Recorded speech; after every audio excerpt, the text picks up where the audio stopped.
ଜାନୁଆରୀ ମାସରେ ଗୋଟେ କେପିଂ ଯେନ୍ ଆମର ଥିଲା 14.99 କେପିଂ ଥିଲା ଲେସ୍ ତାକୁ ଉଠେଇଦେଲା ପରେ ସାରା ରାଜ୍ୟରେ ଚହଳ ସୃଷ୍ଟି ହେଲା ଆଉ ଲୋକଙ୍କର ଆତଙ୍କ ହେଲା ଯେ ଅନେକ ଲୋକ ଅଛନ୍ ଯେମାନେ 20%, 30%, 35% ଲେସ୍ କରି କାମ କରିବେ। ଯଦି କାମ କରିବେ ଯେମାନେ ପ୍ରକୃତରେ କାମ କରୁଛନ୍ ରେଗୁଲାର କାମ କରୁଛନ୍ ଆଉ ଭଲ କାମ କରୁଛନ୍ ସେମାନେ ଏତିକି କରି କାମ ନେଇ କରିପାରନ୍। ସେଥିର୍ଲାଗି କେପିଂଟା ଯେନ୍ ଉଠାଲେ ତ ଆମେ ତ ତାକେ ରୋକି नहीं हुए तो आमे जेन मीटिंग कलु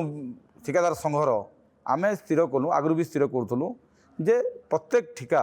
0.10 रे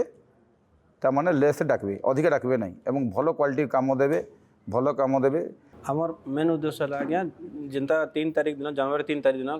ओडिशा गवर्नमेंट अनलिमिटेड करदेले लेस उठेदेले 14.99 जेहेतु कंट्राक्टर मैंने बहुत हैरान होचन आर क्वालिटी काम नहीं पारबार से ओडिशा कंट्राक्टर यूनियन संगे आम मिसिकिना कलाहांडी कंट्राक्टर यूनियन करके